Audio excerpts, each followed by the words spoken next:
Welcome to Free Thought Matters. I'm Annie Laurie Gaylor. Free Thought Matters is a production of the Freedom from Religion Foundation. We're a national association of more than 32,000 freethinkers working to keep state and church separate. I'm Dan Barker, and Annie Laurie and I are co-presidents of the Freedom from Religion Foundation, and we're pleased to have in studio with us today Matt Rothschild. Matt is the executive director of Wisconsin Democracy Campaign. He was formerly the editor and publisher of the Progressive magazine. Matt is an activist, an author, a nationally known pundit, and he's a happy atheist. So welcome to Free Thought Matters. Dan, Annie Laurie, it's great to be with you. Thanks for having me on. We were talking before the show about how long your tenure was at the Progressive. Yeah, I started there when I was 23 or 24, and I was there for 32 years.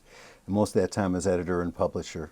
I used to joke that I got there in diapers and I might leave in diapers, but I managed to escape and found an exit door that opened. And I'm delighted to be over at the Wisconsin Democracy Campaign, where I've been for more than the last 3 years, focusing primarily on the problem of money in politics, the problem we have in our democracy, both in Wisconsin and nationwide. And at the Progressive, there was quite a tradition in the La Follette family of free thinking, starting with Fighting Bob La Follette, who was, for people who aren't in Wisconsin, was a senator, a governor, the founder of the Progressive Party. And we worked with his grandson, Bronson La Follette, who was an atheist and had been attorney general, and then took some cases for the Freedom from Religion Foundation. Oh, I didn't realize you worked with Bronson. Yeah, and he recently died. Yeah, it was a loss, a sad loss for the progressive community in Wisconsin. So how did you become an atheist? Well, I've been an atheist at least since high school. I mean, I was raised in a liberal Jewish community in Highland Park, Illinois, and I went to Hebrew school for 5 years and got confirmed when I was 15 or 16 or whenever that was. And it just never made sense to me, though, actually, the idea of God or the idea of a supreme being up in the sky with angels and things like that.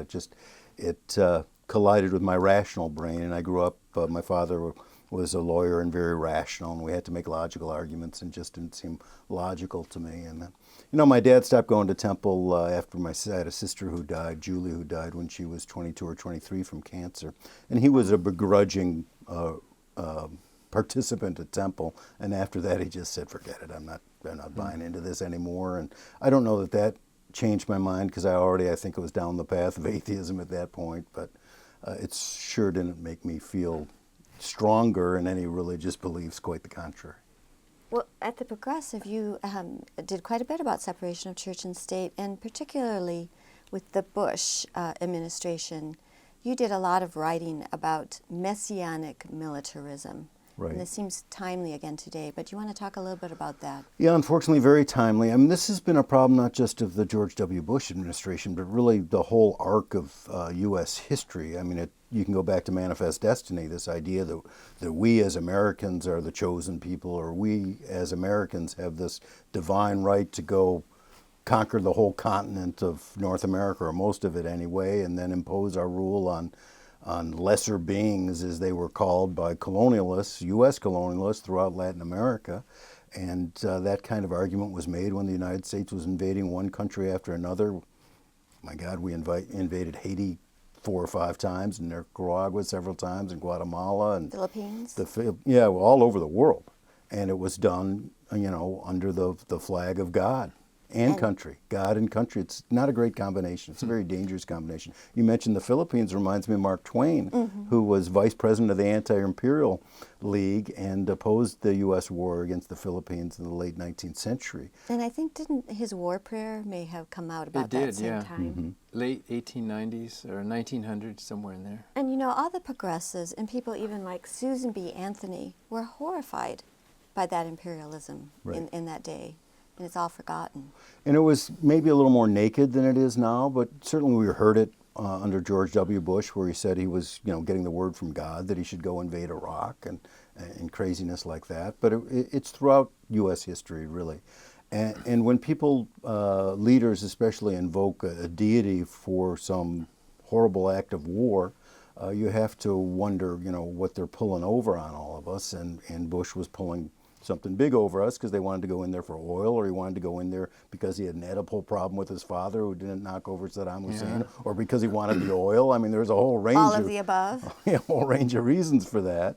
And now, you know, we've got John Bolton back in the White House who was banging the drums for the Iraq War, and not only that, wanted to go to war against Iran and North Korea. So, I mean, we're back in you know, kind of crazy imperial land right now here in this country, and I'm really worried for the fate of our democracy. I was before Trump became president because, as Jimmy Carter said a couple years ago on Progressive Radio with Tom Hartman, you know, we don't have a democracy in America anymore. We have an oligarchy with unlimited political bribery, and that's what we focus on at the Wisconsin Democracy Campaign. But now with Trump, we've got a threat to our democracy at a whole nother level, and that's the level of he's so anti-democratic, small d anti-democratic. I mean, he was fantasizing about being president for life when he said he admired the head of China becoming president for life.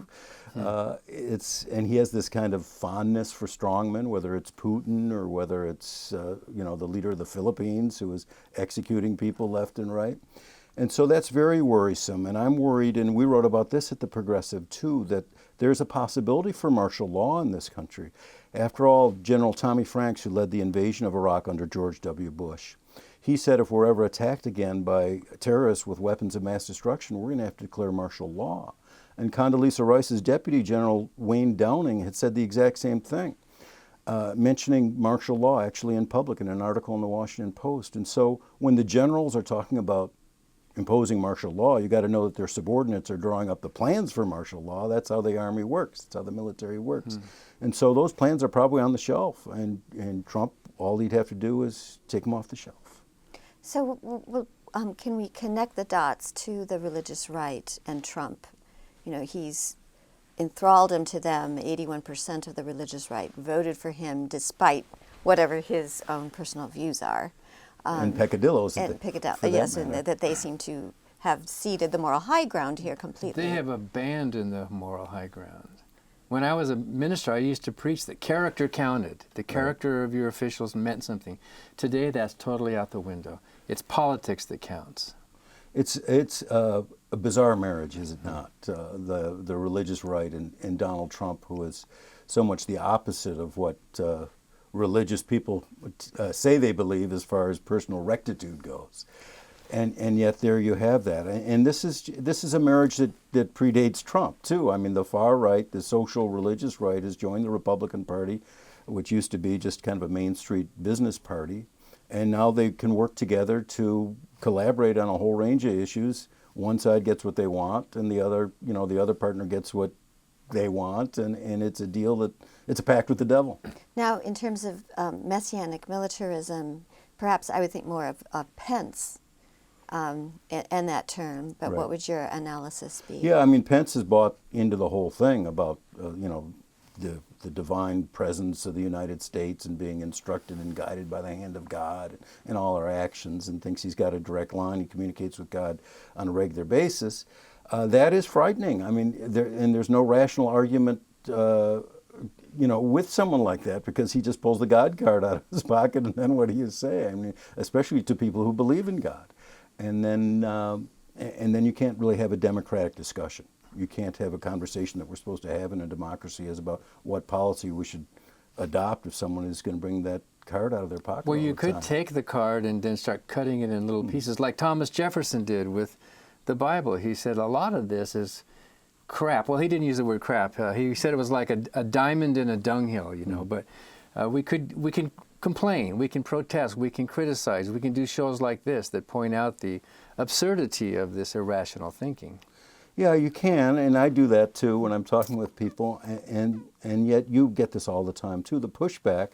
I know one of the women on The View had made fun of Pence for his Joy Behar. Yeah. For his idea that he's in this constant conversation with the Lord, and then she eventually had to walk it back because the criticism was so intense. I know you guys don't walk things back. I don't walk things back either, because we don't care about our audience. We care about the truth, just telling the truth. And if people don't want to hear it, that's up to them not to hear it. But it's a difficult task in this country, which is one of the most religious countries in all Western democracies to be able to make secular arguments without people saying, well, there's something immoral about you because you're an atheist or you're a humanist or something like that. To suggest that hearing voices is somehow mentally off a bit, that's what Joy Behar was saying.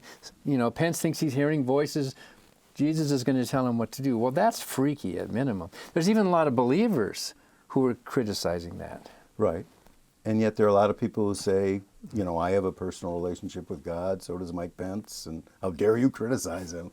And so that's why I think she backpedaled all of a sudden. Well, how dare we not? This is America. Absolutely. And we've always, at the Progressive, defended the First Amendment and defended separation of church and state. And in my personal discussions with people, I'm upfront about being an atheist. And I remember. And I tell my kids, and I just say, to me, as someone who's a rational human being, it baffles me what people believe and why people believe it, and that they can believe it with no evidence to summon whatsoever. And so it's odd, that there are angels in the sky, and yet people fly in planes all the time and never see angels and things like that. There's no argument really. They're invisible. It's very peculiar. I remember you had a radio show years ago, and I came to Madison in the 80s. When did you start your radio show? Way back then, late 80s? Well, Irwin Knoll was the former editor of The Progressive, and he died in 1994. And he had this radio show that I inherited, and I was terrible at radio at the time. It's funny. You have a good voice. Oh, it's nice of you to say, Annie Laurie. But I had a first guest on, and my wife was listening at home, and she said, Matt, you're not listening to what the guest is saying. You're just looking at your questions. And she was absolutely right. I had a whole list of questions. But you there. invited me on somewhere back then. So Yes. 94, was it? Somewhere in there. Yeah, so it must have been, 95, 96. And we were somewhere. talking about state-church separation at FFRF, and you just volunteered. By the way, I'm an atheist. I'm a proud atheist, too, which was, I didn't know, so that was kind of, you were proud of that. Yeah, I've always been, not ashamed of it whatsoever. And I think it's important for people to stand up and say they're atheists. I mean, the percentage is what, 15 or 20% in this country, something like that, of non-believers. It's actually 24% call themselves nuns, N-O-N-E-S. Right. Not all of them consider themselves atheists or agnostics. But among the Generation Z, we are seeing this amazing statistic of 21 to 22% either atheist or agnostic. So the kids born after 1999 are really getting feisty. The kids at the Florida school, Right. a fifth of them. I have a lot of faith in that generation, not only on this question of atheism, but also on overcoming their parents' and grandparents' racism and sexism and homophobia. There's so much more kind of awareness of the equality that we need to get to in this country, and to get rid of prejudice, whether it's prejudice against gays or women or people of color or people who don't believe in religion. And also after the shooting in Florida, no more thoughts and prayers. Yes, that's been... Confronting this very openly, that they need action, not just thoughts and prayers. Right, and how hollow those claims were from our political leaders, especially Paul Ryan and people like that, who seemed so sanctimonious, but that's all they give us is thoughts and prayers. And as you guys like to say, nothing fails like prayer. Now, you have also had a TV show, and you have done, thousands of interviews for the Progressive magazine. You must have run into a lot of progressive non-believers in your day. Yeah, I think, I think of Howard Zinn, I think of Noam Chomsky, I think of Edward... Ani DeFranco, even? Ani I remember DeFranco. your interview with her. Oh, she was great. She is great. Tremendous energy and great singer-songwriter. Independent, too. Runs her own business, Righteous Babe Records. Doesn't go with the commercial music industry. So, yeah, she was terrific. Molly Ivins, I don't think she was a big believer either. Katha Pollitt, you had her on your show and come speak to your annual conferences. She's terrific. So, yeah, I admire the people who are willing to stick their neck out. So I want to get back to John Bolton. Do you know what his religious views are? I don't. I was just wondering that this morning. Are we talking about, maybe we're not talking about the Messianic militarism, just the militarism with him? Yeah, he's certainly big on the militarism, but I don't know what his faith orientation is. He was a neocon, remember. He was one of the founders of the Project for a New American Century that was hoping for some catastrophic event so that the United States could impose its will around the world. And then 9/11 happened, and lo and behold, they got their wish. And he always said the road through Baghdad leads to Tehran. I mean, there's no country that the United States is at odds with that he doesn't really want to bomb. And so... Well, Iran has been coming up again, Right. which is very frightening. Again, it has that look of a religious war, Christian versus Muslim. Oh, back to George Bush W. called Bush. it a crusade. A crusade and a... So, as rationalists, as peace-loving people, Right. what's your advice? What can people do?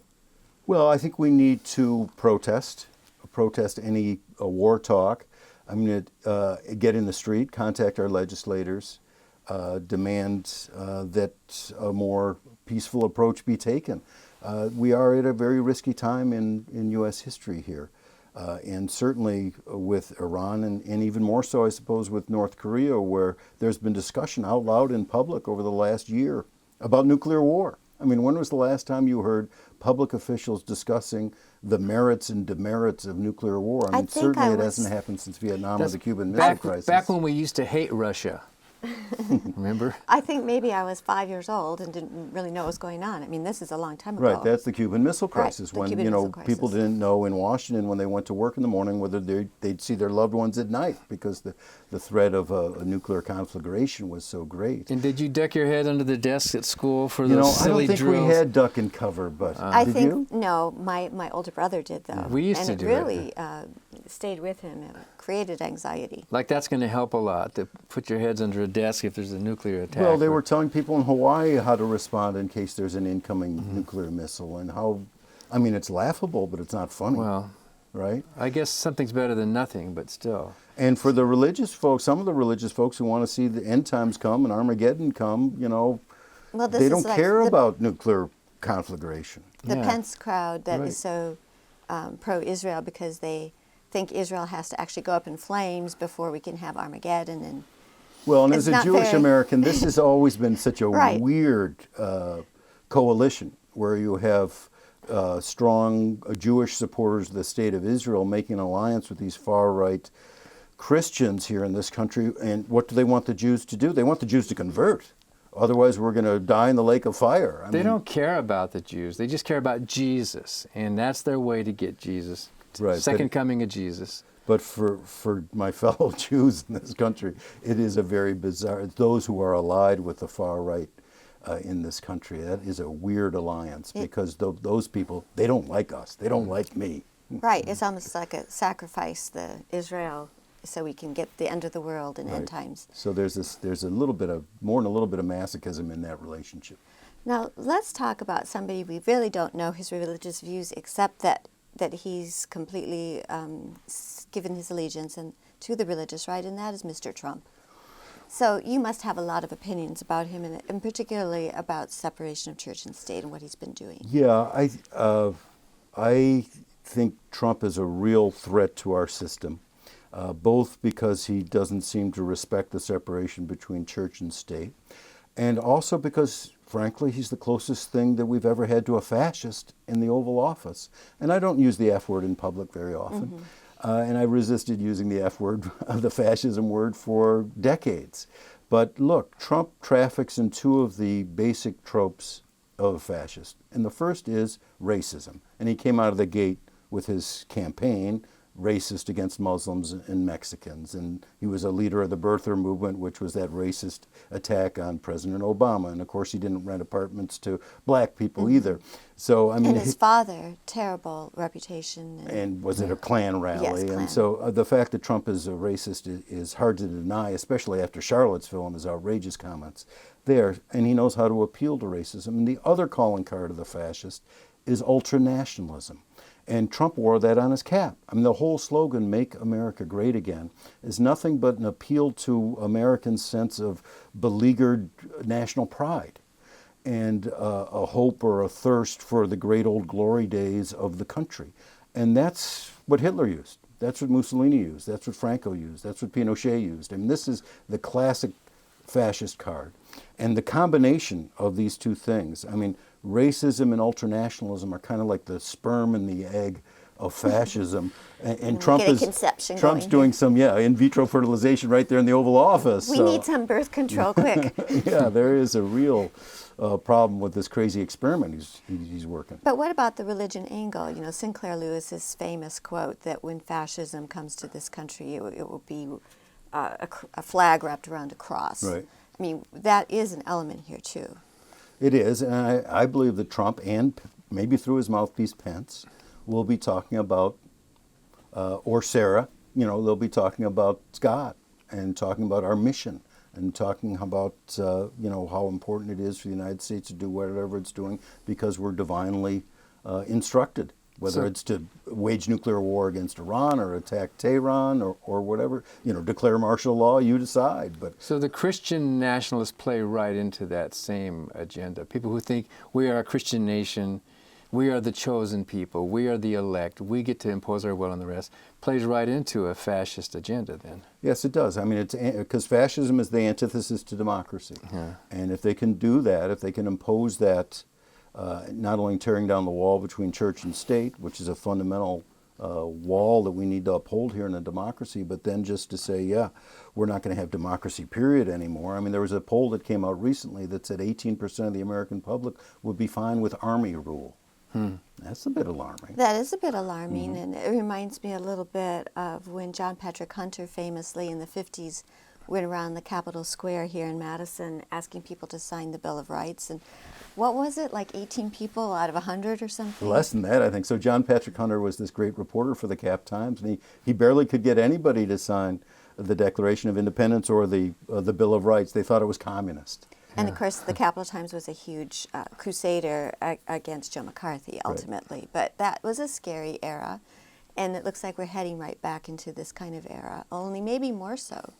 Yeah, I mean, we have had scarier times, so I don't want to make just to be all, you know, scary for everybody here. I mean, the Cold War was a scary period. McCarthyism was a scary period. The Red Scare right after World War I was a scary period. World War I was sanctioned by God, according to Woodrow Wilson and the people who led us into that war. So, you know, we've seen part of this play before, and we need to walk out on the play. I wanted to ask you, the Wisconsin Democracy Campaign is concerned about money in politics. So the Johnson Amendment, if you know, is to stop churches from politicking, and Trump is real big about trying to kill the Johnson Amendment to allow churches then to become essentially political PACs. Have you dealt with that at all in your? You know, we've looked at it. I haven't written about it yet, but yeah, this would be a way not only to let churches engage in blatant politics, but also for churches to become like super PACs. So these incredibly wealthy people could give tremendous amounts of money to the church that's engaging in politics and then get a tax deduction for it on top of it. I mean, it's absurd. And yet it's part and parcel of the way our system of campaigns have been corrupted with one bad U.S. Supreme Court decision after another, Citizens United being the most famous one. But I think it could make Citizens United look like child's play, because churches don't account to the government for what they do with the money on top of... Or to the public either. To the public, to the IRS. They don't fill out the taxed, Form 990 tax return that FFRF fills out and all other tax-exempt groups do. They're exempted from those typical rules. So you really, as you pointed out, donors could give to churches for political purposes, and then it would all be secret. Right. It would be, I think I call it stained glass dark money. Yeah, and our democracy is already drowning in a sea of dark money, Right. and this would just make it even worse. I mean, you and I and people watching the show, I mean, we don't have an equal voice with, you know, the Koch brothers or with any of the huge donors. You know, that area of the electoral arena is fenced off to us with barbed wire, and we're reduced to spectators, and sometimes we're reduced to being blindfolded spectators because we can't find out who's given those groups the money. That's what dark money is, and it's splattering our screens with mud all during election time. We don't even know who's paying for the mud. So it's a sorry state of affairs, our campaign finance system. And if this goes through and churches are going to be able to do even more blatant political activity than before, and then let big donors just kind of wash their money through the church and and then use the Yeah. church as a super PAC, I mean, that's a crazy laundry operation. Right, it would be like money laundering. Yeah.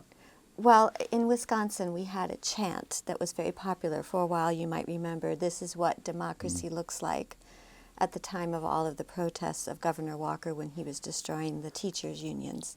And then we saw a lot of Koch brother money coming in to bolster his campaign. But I guess tell us in one more minute, what should democracy look like? Well, that was a glance of what it should look like. And in a democracy, we all should have an equal voice.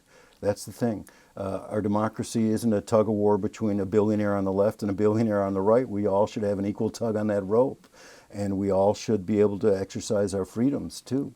And there needs to be this wall between church and state as well. I mean, we need to respect the Bill of Rights, the rights we have enshrined in the Constitution.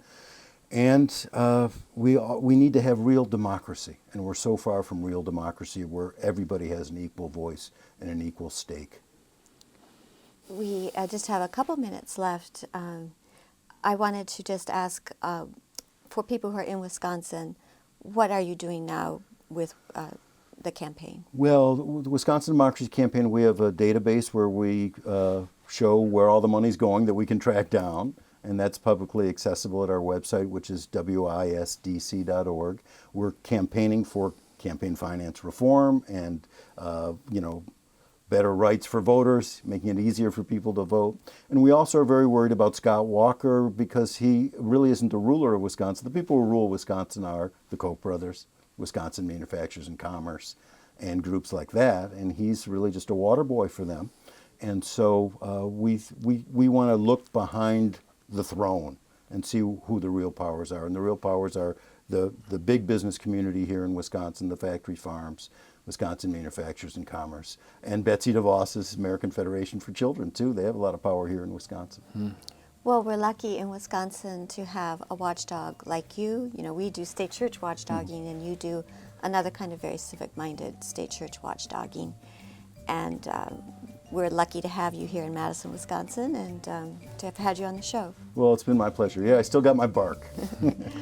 Well, thank you, Matt Rothschild, for an interesting interview, and thank you for watching Free Thought Matters. Because free thought matters.